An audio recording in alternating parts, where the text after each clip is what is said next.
स्वागत है आपका मुनाफे की मंडी में। हमारे सभी दर्शकों को दिवाली की शुभकामनाएं। आज हम आपके लिए कमोडिटी मार्केट के लिए सबसे पहले तमाम बड़ी खबरें लेकर आते हैं। 10 बड़ी खबरें सबसे पहले आपको बता दें कि आज मार्केट में कौन सी है।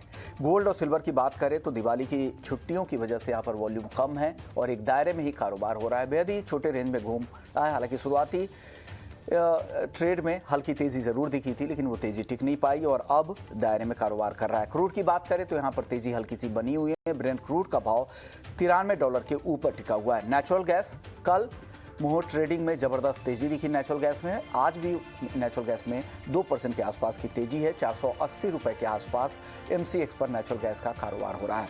कॉपर की बात करें तो चीन के जो इकोनॉमिक नंबर आ रहे हैं वो कमजोर है, उसका यहाँ पर नुकसान हो रहा है। 650 रुपए के आसपास MCX पर कॉपर कारोबार कर रहा है। एग्री मार्केट में कॉटन का नवंबर का वायदा काफी नीचे है। 29,500 रुपए तक भाव फिसल चुके हैं। हालांकि अक्टूबर में तेजी दिख रही है 33,300 के ऊपर। हल्दी यहाँ पर भी दबाव है 7,550 के आसपास। जीरे में भी स्थिर कारोबार है। 24,000 के आसपास यहाँ पर कारोबार हो रहा है।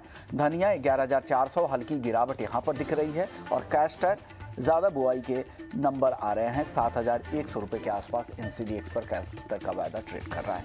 चलिए सबसे पहले अब आपको मेहमानों से परिचय करवा दूँ। दिव्या गगलानी है हमारे साथ, कमोडिटी रिसर्च एनालिस्ट है एक्सिस सिक्योरिटीज़ से। राजीव कपूर है, कमोडिटी हेड है राजीव ट्रस्ट लाइन के। और जिगर त्रिवेदी हैं हमारे साथ रिलायंस सिक्योरिटीज़ के। आप तीनों मेहमानों का ET नाउ स्वदेश पर स्वागत है। और साथ ही आज हमारे साथ एक गोल्ड डिमांड पर बात करने के लिए पंकज अरोड़ा साहब हैं, जो कैट से जुड़ी हुई जो संगठन है उन all India jewellers and gold Smith federation है, उसके प्रेसिडेंट है। स्वागत है सर पंकज जी आपका। सर, जिस तरह के नंबर्स आ रहे हैं, इफ्जा के नंबर जो कल उन्होंने जारी किए थे, 35% पिछले साल के मुकाबले धनतेरस पे ज़्यादा बाइंग हुई है गोल्ड की। अब ओवरऑल किस तरह की डिमांड कैट की तरफ से नंबर आ रहे हैं, आप लोगों का क्या एस्टिमेट है और क्या नंबर आप लोगों ने जारी किया है सर? लास्ट ईयर 15 टन का सेल्स का देखा था और जिसकी वैल्यूएशन जो आ रही थी उस समय 15,000 करोड़ थी। लेकिन इस साल इंपोर्ट जो है कम हुआ है क्योंकि कस्टम ड्यूटी गवर्नमेंट ने बढ़ा दी थी, तो उसकी वजह से जो सेल्स थी वो तो थोड़ा सा कम हुई है। लेकिन भाव जो था वो लास्ट ईयर के अपेक्षा करीब 5 से 10% इंक्रीज हुआ है, तो उसकी वैल्यूएशन लगभग 15-17,000 करोड़ है।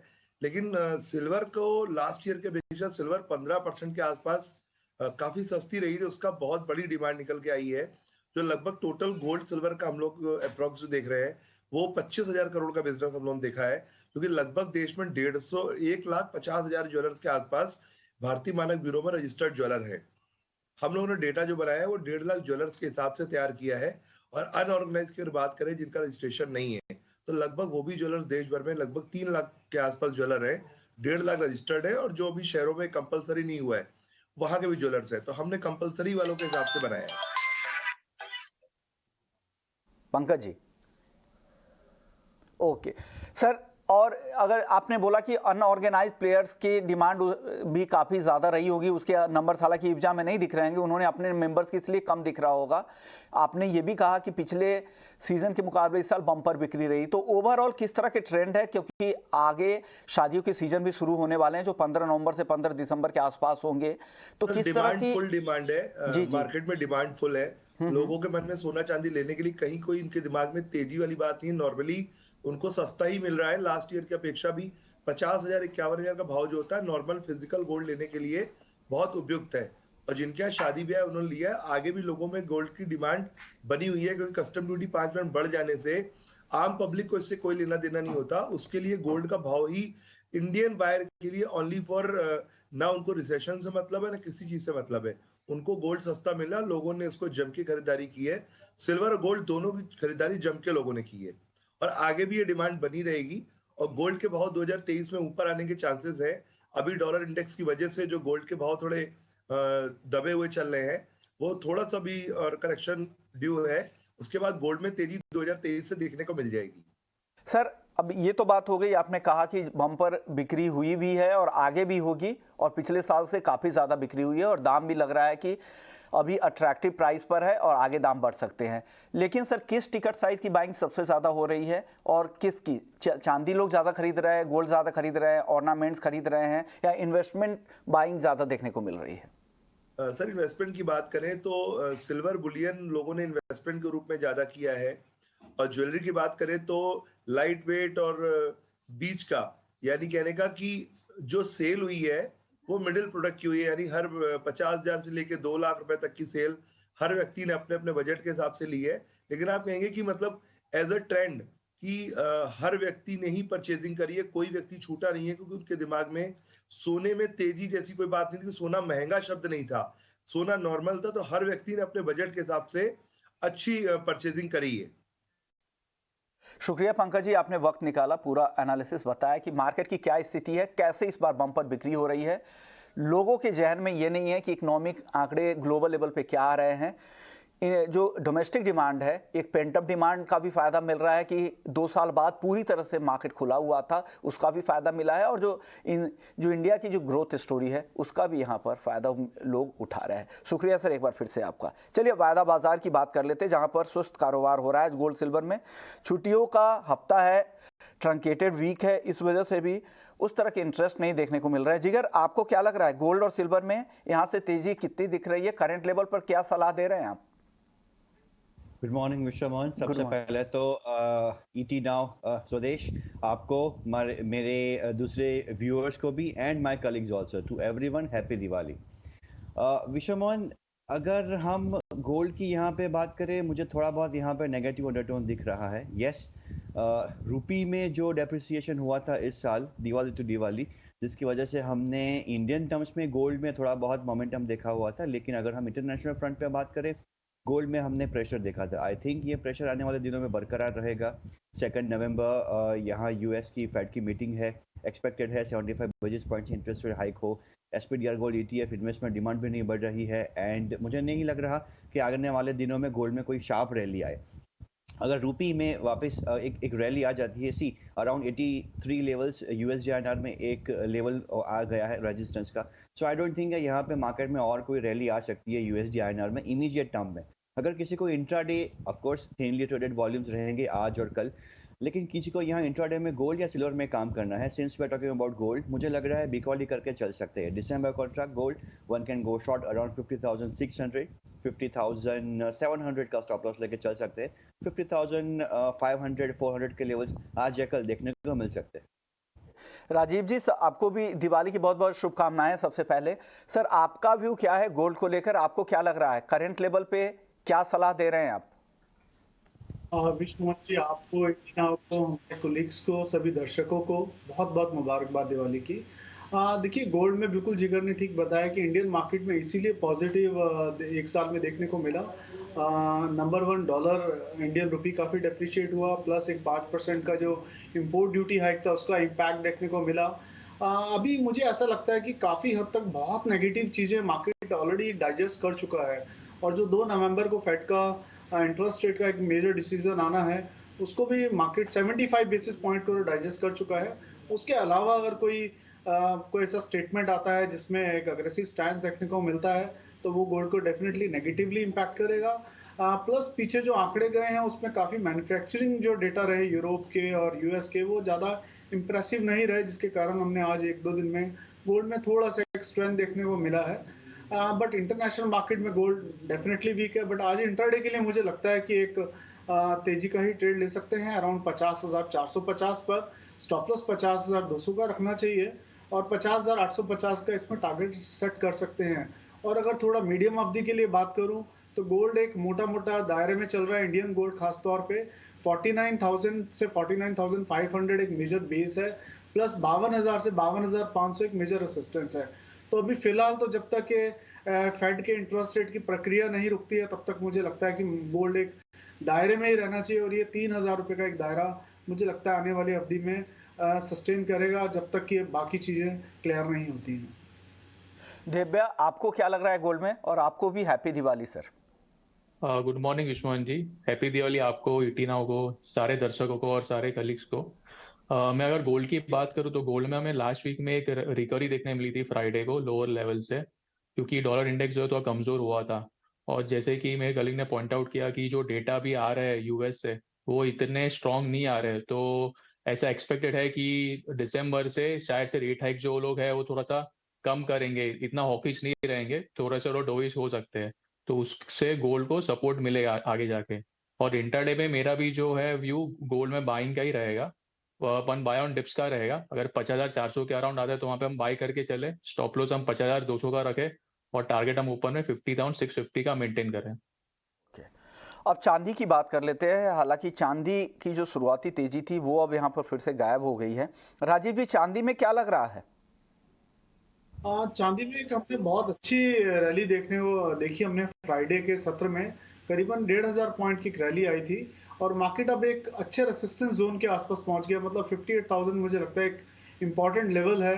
अगर मार्केट 58,050 के ऊपर सस्टेन करता है, मुझे लगता है कि फिर रैली कंटिन्यू करेगी टुवर्ड्स 58,500। तो बाइंग तभी करें जब 58,050 के ऊपर सस्टेन करें with stop loss of 57,750। Otherwise एक डीप करेक्शन अगर देखने को मिलती है इंट्राडे में या कल के सत्र में अराउंड 57,200, फिर वो लेवल्स होंगे थोड़ा मार्केट में बाय साइड में जाने के लिए। आपकी कॉल क्या है जिगर? आप यहाँ पर भी सेल करने की सलाह देंगे या राजीव जी की कॉल से सहमत है, आप भी बाई करेंगे यहाँ पर? सो विश्वमोहन, अगर करंट लेवल पे ही सीएमपी पे अगर किसी को पोजीशन क्रिएट करनी है तो मुझे लग रहा है एक सेलिंग की यहाँ पे पोजीशन क्रिएट कर सकते हैं। चाइना के जो इकोनॉमिक डेटा आए थे कल परसों वो इतने एनकरेजिंग नहीं थे। डॉलर इंडेक्स भी 112 के आसपास स्टेबल है। अगर यहाँ पे डॉलर इंडेक्स में रैली आ जाती है तो फिर प्रेशर और बढ़ सकता है, गोल्ड हो या सिल्वर हो। सो सिल्वर इंट्राडे में अगर बिकवाली का ही रिकमेंडेशन है हमारा यहाँ पे करंट लेवल से ही डिसम्बर कॉन्ट्रैक्ट में stop loss should be 58,000, target would B से 57,400। गगलानी, आपकी राय क्या है चांदी में इंट्राडे के लिए? चांदी में हमने एक अच्छी रैली देखने मिली थी लास्ट वीक, ऑलमोस्ट 4% ऊपर था। अभी 58,100 का एक स्ट्रॉन्ग रेजिस्टेंस जोन है, प्राइसेस उसके ऊपर सस्टेन नहीं कर पा रहे काफी टाइम तक। अगर उसका एक ब्रेकआउट आता है तो हमें एक अच्छी रैली देखने मिल सकती है। तो मेरा जो व्यू है वो बाय अबाव का रहेगा, 58,100 के ऊपर बाय करें, स्टॉप लॉस हम 57,500 का रखें और टारगेट हम 58,700 और 800 का एक्सपेक्ट कर सकते हैं ऊपर में। चलिए, क्रूड की बात कर लेते हैं। धीरे धीरे यहाँ भी वापस से तेजी आ रही है। $93 के आसपास ब्रेंट क्रूड का भाव है। एमसीएक्स पर बहुत ही टाइट रेंज में कारोबार हो रहा है, 7,050 के आसपास। राजीव जी, क्रूड में क्या लग रहा है यहाँ से? क्रूड में विश्वमोहन जी मुझे थोड़ा सा 7100 एक इम्पॉर्टेंट लेवल लगता है। मार्केट अगर 7100 के ऊपर सस्टेन करता है फिर एक बढ़त 7250 की दिखा सकता है। अदरवाइज मुझे लगता है कि अगर यहाँ से करेक्शन देखने को मिले अराउंड यहाँ से 60 से 70 पॉइंट की, तभी खरीदना चाहिए अराउंड 6960 के आसपास। स्टॉप लॉस 6880 का मेंटेन करना चाहिए, 7100 का इनिशियल टारगेट रखना चाहिए। देखिए, इसके पीछे कारण ये है कि एक तो चाइना में इकोनॉमिक एक्टिविटीज थोड़ी कम है बिकॉज ऑफ कोविड, और बट दूसरी तरफ डेफिनेटली ओपेक की तरफ से जो सप्लाई कट आए हैं उससे एक सपोर्ट जरूर मिला है। बट दूसरी तरफ एक और इम्पॉर्टेंट चीज है जो मार्केट को इम्पैक्ट कर रही है क्रूड की, वो यूएस की तरफ से जो स्टेट रिजर्व्स ओपन किए गए हैं जिससे कि प्राइसेस बहुत ऊपर ना जा पाए। तो मुझे लगता है कि मार्केट एक क्रूड की एक दायरे में रहनी चाहिए अराउंड 6800 7200 के बीच में। ओके, यानी आपको यहाँ पर डिप में बाई करने की सलाह, जो करंट लेवल पे नहीं, यहाँ से मौजूदा लेवल से 90 रुपये नीचे आए फिर वहाँ पर आप खरीद सकते हैं 6,960 पे 7,100 के टारगेट के लिए। अब जिगर, करंट लेवल पे क्या करना चाहिए? किसी को अगर ताज़ा भाव पर ही ट्रेड करना है तो क्या करे? अब अगर नीचे आने पे ही खरीदने की बात कर रहे हैं राजीव जी, तो क्या करंट लेवल पर बेच देना चाहिए क्या? करंट लेवल पे बेचवाली करना ही यहाँ पे एडवाइजेबल रहेगा। आई थिंक चाइना के डेटा इंकरेजिंग नहीं है। China is still struggling with Covid, economic policies को लेकर अनसर्टनिटी है, and US is quite committed कि स्ट्रेटेजिक पेट्रोलियम रिजर्व से रिलीज करे petrol and petroleum products, and inflation जो है वो कैसे भी करके नीचे आए। पिछले 8 या 9 महीनों से हम देख रहे हैं कि 8% के नीचे यूएस का इन्फ्लेशन जा नहीं रहा है। So they are really very much committed towards bringing it down. तो एनर्जी बहुत ही इंपॉर्टेंट फैक्टर है उसमें। मुझे लग रहा है $85 का साइकोलॉजिकल रेजिस्टेंस है, करंट लेवल पे बिकवाली कर सकते हैं। नवंबर contract 7050, stop loss would be 7110 and target would be 6900। Okay, Divya Gaglani, आपको क्या लग रहा है? आप क्या सलाह दे रहे हैं क्रूड में? मेरा व्यू भी कच्चे तेल में मंदी का ही रहेगा। जैसे कि हमने देखा कि ओपेक प्लस ने प्रोडक्शन कट किया, पर प्राइसेस जो है ऊपर भी भाव पे सस्टेन कर नहीं पा रहे क्योंकि डिमांड कंसर्न है चाइना की तरफ से। सो मेरा जो लेवल है क्रूडल में सेल करने का 7,100 के आसपास सेल करें, स्टॉप लॉस हम 7160 का रखें, और टारगेट हम 7020 का नीचे में एक्सपेक्ट कर सकते हैं। चलिए अब नेचुरल गैस की बात कर लेते हैं। कल मुहूर्त ट्रेडिंग में भी यहाँ पर जबरदस्त तेजी दिखी, आज भी 2% ऊपर है। 400 अक्टूबर का कॉन्ट्रैक्ट तो कर अब आज एक्सपायर हो जाएगा। नवंबर के कॉन्ट्रैक्ट की बात करें तो 482 रुपए के आसपास है। राजीव जी, क्या लग रहा है नेचुरल गैस में यहाँ से? देखिए, नेचुरल गैस इस तरह से हमने गिरावट देखी। नेचुरल गैस 600 के लेवल से स्ट्रेट अवे गिरती हुई 554 आई। मैं अगले कॉन्ट्रैक्ट की बात कर रहा हूँ, जो आज एक्सपायर हो रहा है उसकी बात नहीं कर रहा। वहां से 455 के आसपास से मार्केट में एक पुल बैक रैली देखने को मिल रही है। It looks like some sort of dead cat bounce, तो हो सकता है थोड़ा और इसमें रैली कंटिन्यू करे टुवर्ड्स 500 510। बट मुझे लगता है कि खरीद के नेचुरल गैस को नहीं चलना चाहिए, बिकॉज काफी major levels already natural gas breakdown दे चुका है। तो वेट करें एक पुल बैक रैली का, और 510 515 के आसपास ही सेलिंग का सोचें। अभी बिकवाली का भी ट्रेड नहीं बनेगा और इसमें खरीदारी का भी ट्रेड नहीं बनेगा। स्क्रीन पे आप भाव देख रहे हैं वो अक्टूबर कॉन्ट्रैक्ट का है जिसकी आज एक्सपायरी है। नवंबर कॉन्ट्रैक्ट के भाव है 482 है। जिगर, क्या सलाह दे रहे हैं आप नवंबर कॉन्ट्रैक्ट में 482 पे नेचुरल गैस से क्या करना चाहिए यहाँ पर? मुझे लग रहा है नवंबर कॉन्ट्रैक्ट हो या अक्टूबर कॉन्ट्रैक्ट हो, हमने पिछले 5-6 दिनों से लगातार इसमें सेलिंग प्रेशर देखा था। कुछ दिनों तो ऐसा हुआ था कि लगातार 4% 6% का सेलर भी हमने देखा हुआ है। मुझे एक टेक्निकल पुल बैक मार्केट में देखने को मिल सकता है। वॉलेटाइल कमोडिटी है, फंडामेंटल इसके बहुत ही वीक है। हो सके तो इसको अवॉइड करें, या तो फिर अक्टूबर कॉन्ट्रैक्ट में जो आज एक्सपायरी है 5 बजे के पहले उसको स्क्वायर ऑफ कर दे। पुल बैक रैली आ सकती है। By at current levels, stop loss would B 421, buy around 427, stop loss would be 421, target would be 440. October contract है लेकिन it's very volatile, keep strict stop losses or close by 5. अक्टूबर जो आज की जो expiry के लिए 5 बजे से पहले आप इसको स्क्वायर अप कर दे, इसको कैरी नहीं करे। अक्टूबर आज की ही एक्सपायरी वाले जो सीरीज है उसकी ही एक कॉल है। 427 पे बाई करना है, 440 के टारगेट के लिए। 421 का स्टॉप लॉस सबसे पहले लगा लीजिएगा। दिव्या, आपकी कॉल क्या है? आप नवंबर कॉन्ट्रैक्ट में बताइए क्या करना चाहिए। नवंबर कॉन्ट्रैक्ट की बात करूँ तो last week almost prices 20% down थे, क्योंकि यूएस में डिमांड कंसर्न है और वहाँ पे साथ में लोकल डोमेस्टिक मार्केट में भी सप्लाई काफी बढ़ी हुई है, तो उसके प्राइसेस ऊपर सस्टेन कर नहीं पा रहे। मेरा जो है नवंबर कॉन्ट्रैक्ट में 480 का एक इमीडिएट सपोर्ट जोन है। इंटरडे का एक मेरा कॉल होगा, 480 का लेवल ब्रेक करता है तो वहाँ पे हम सेलिंग कर सकते हैं। स्टॉप लॉस हम 486 का रखें और टारगेट हम नीचे में 470 का एक्सपेक्ट करें। ओके, चलिए अब बेस मेटल्स की बात कर लेते हैं। बेस मेटल्स में जिंक तेज है, 275 रुपए के ऊपर है नवंबर का कॉन्ट्रैक्ट। लेड 177 रुपए 60 पैसे नवंबर का कॉन्ट्रैक्ट। और कॉपर आधे % के आसपास कमजोरी यहाँ दिख रही है, 654 रुपए के आसपास। एल्युमिनियम में भी हल्की कमजोरी है, 196 रुपए पे। जिगर, क्या आप पसंद कर रहे हैं यहाँ पर बेस मेटल्स में? क्या खरीदे और क्या बेचे बेस मेटल्स? कॉपर में मुझे लग रहा है एक पुल बैक रैली आ सकती है। 645 650 इस लेवल के आसपास काफ़ी अच्छा एक कंसोलिडेशन का एक लेवल बन चुका है, और आज एक थोड़ा बहुत हल्की सी मोमेंटम दिख रही है मार्केट में। हालांकि कॉपर के फंडामेंटल की बात करें, चाइना की बात करें, still not favouring an aggressive buy call. Intraday के लिए अगर यहाँ पे पोजीशन लेनी है, buy around 554 November contract 553 and 653 पे बाय करें। 650 is stop loss and 659 is target in November copper. November copper को बाई करना है 653 में, 650 रुपए का स्टॉप लॉस लगाना है, 659 का टारगेट। राजीव जी, आप क्या खरीदना पसंद करेंगे बेस मेटल में? विष्णु जी, मेरा भी व्यू बिल्कुल सिमिलर है जो जिगर जी का है। मुझे भी ऐसा ही लगता है। हालांकि देखिए, जो फंडामेंटल्स हैं बिल्कुल भी सपोर्टिव नहीं है बेस मेटल्स के लिए, बट इतने नेगेटिव फंडामेंटल्स आ गए हैं, बट उसके बावजूद भाव अब टूट नहीं रहे हैं। तो इट लुक्स लाइक कि थोड़ा सा यहाँ बेस बिल्ड होगा, थोड़ा टाइम लेगा और एक पुल बैक रैली देखने को मिल सकती है। तो इंट्राडे के लिए अराउंड 652 653 के आसपास में थोड़ा कॉल रिवाइज कर रहा हूँ, क्योंकि मार्केट वहां से ऊपर आ गया है कॉपर का। 653 के आसपास, 652 के आसपास अगर थोड़ा करेक्शन आए, खरीदना चाहिए। स्टॉप लॉस मेंटेन करें 649.50 का, और 658 से 660 का टारगेट रख सकते हैं। ओके, जो नया स्टॉप लॉस है 649 का है ना सर? 49.50 649.5 का स्टॉप लॉस लगा लीजिएगा, फिर खरीदे। 652-53 के आसपास यहाँ पर ऊपर में खरीदना है, 658 रुपए के टारगेट के लिए। दिव्या, आपकी टॉपिक क्या होगी बेस मेटल्स में? मेरा सेलिंग का व्यू रहेगा, जैसे कि सारे एक्सपर्ट्स ने दिखा कि फंडामेंटल जो है बेस मेटल के लिए वो नेगेटिव ही है। तो मैं ट्रेंड के आती प्रेफर करना चाहूंगा। 656 के अराउंड सेल करें, स्टॉप लॉस हम 660 का रखें और टारगेट हम 650 का नीचे में एक्सपेक्ट कर सकते हैं। यानी नीचे में यहाँ पर बाई है, लेकिन ऊपर में जो इनके टारगेट है 655 से 58 के बीच का जो टारगेट है, वो टारगेट के आसपास यहाँ पर बेचना है। दिव्या गगलानी जी की सेल कॉल है, 656 रुपये में बेचने की सलाह है 650 के टारगेट के लिए।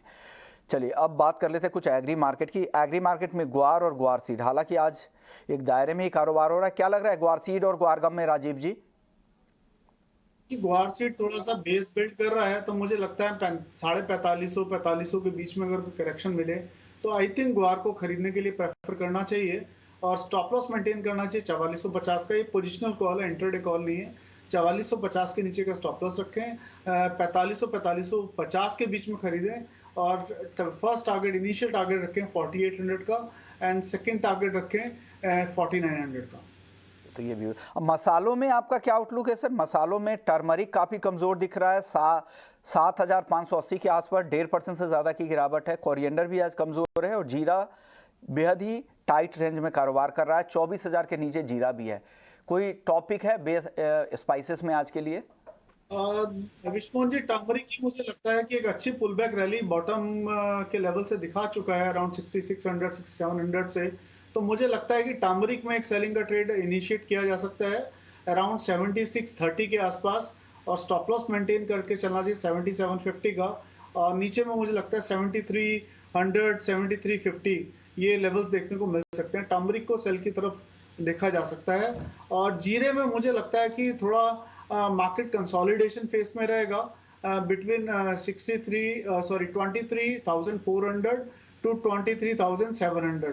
तो मुझे लगता है कि अगर यहाँ मार्केट करेक्ट होकर थोड़ा नीचे आए 250-300 पॉइंट, तो वहां से जीरे में खरीदने का ट्रेड लिया जा सकता है। ओके, यानी जीरा खरीद सकते हैं गिरावट पर, लेकिन टर्मरिक आपको बेचकर यहाँ पर जाना है। चलिए अब कॉटन और कॉटन केक की बात कर लेते। कॉटन केक काफ़ी कमज़ोर दिख रहा है, 2400 के आसपास है कॉटन केक। क्या करना चाहिए कॉटन केक में, राजीव जी? कॉटन की पुलबैक रैली दिख रही है मुझे। थोड़ा सा मार्केट करेक्ट हो अराउंड 2370 2360 के आसपास अगर कॉटन केक के प्राइसेस आते हैं तो एक खरीदने का ट्रेड इनिशिएट कर सकते हैं। बट टारगेट भी बहुत लिमिटेड रहेंगे बिकॉज फंडामेंटल्स सपोर्टिव नहीं है। तो अपर साइड मुझे 2500 लगता है, तो अराउंड 2360 2370 पे खरीदें। स्टॉप लॉस मेंटेन करें इसका 2300 का, 2480 से 2500 के टारगेट के लिए। MCX कॉटन में क्या करना चाहिए? अक्टूबर हालांकि तेज है, 500 रुपये ऊपर है, लेकिन अब नवंबर में ज़्यादा ट्रेड हो रहे होंगे, तो नवंबर का भाव काफ़ी कमज़ोर है, 29,500 के आसपास। फंडामेंटल्स क्या लग रहे हैं और अगर ट्रेड किसी को करना है तो क्या सलाह देंगे? देखिए, फंडामेंटल्स में सपोर्टिव नहीं है, इसीलिए प्राइसेस भी बढ़ नहीं पा रहे हैं। पुलबैक रैली तो डेफिनेटली दिखाई है कॉटन ने, बट मुझे लगता है कि cotton should hover between 29,000 and 30,000। तो मुझे एक दायरे में लगता है, मुझे भी फिलहाल इसमें कोई व्यू नहीं दिख रहा है, बट ओवरऑल ऐसा लगता है कि साइडवेज टू बेरिश ही व्यू रहेगा आने वाले दिनों के लिए। हालांकि जो वॉल्यूम है वो भी अब आगे थिन होते चले जाएंगे, क्योंकि नए सिरे से नया कॉन्ट्रैक्ट कॉटन का आने वाला है जनवरी के महीने से। चलिए अब करेंसी मार्केट की बात कर लेते हैं। हालांकि करेंसी मार्केट में हल्की यहाँ पर वीकनेस दिख रही है, 82.76 के आसपास है, 10 पैसे की कमज़ोरी है। क्या लग रहा है रुपए में, क्या और कमज़ोरी आपको यहाँ से दिख रही है क्या, जिगर? विश्व मोहन, ये सप्ताह इम्पॉर्टेंट है। ECB and Bank of Japan की सेंट्रल बैंक की मॉनेटरी पॉलिसीज आएगी and next week 2 November US Fed की मॉनेटरी पॉलिसी अनाउंस होगी। सो इस बीच मुझे लग रहा है 83 is a really very good resistance in USD INR। Expected है US फेड जो स्टेप लेने वाला है, वो statements are also very much expected कि अग्रेसिव स्टेटमेंट्स ही होंगे। सो मुझे लग रहा है 83 के आसपास थोड़ा बहुत यहाँ रेजिस्टेंस है। ऊपरी स्तरों से थोड़ा बहुत यहाँ पे प्रेशर आ सकता है रूपी पे, USD INR पेयर पे। अगर करंट लेवल की मैं बात करूँ 82.75 76 यहाँ पे भी बिग वाली रिकमेंडेड है। Stop loss should be 82.90 in October contract and target would B 82.45। Okay, तो ये भी है करेंसी मार्केट को लेकर। शुक्रिया जिगर आपका, दिव्या गगलानी आपका, राजीव जी आपका, आप लोगों ने वक्त निकाला। तो मुनाफे की मंडी को यहीं समेटते, लेकिन आप कहीं मत जाइए।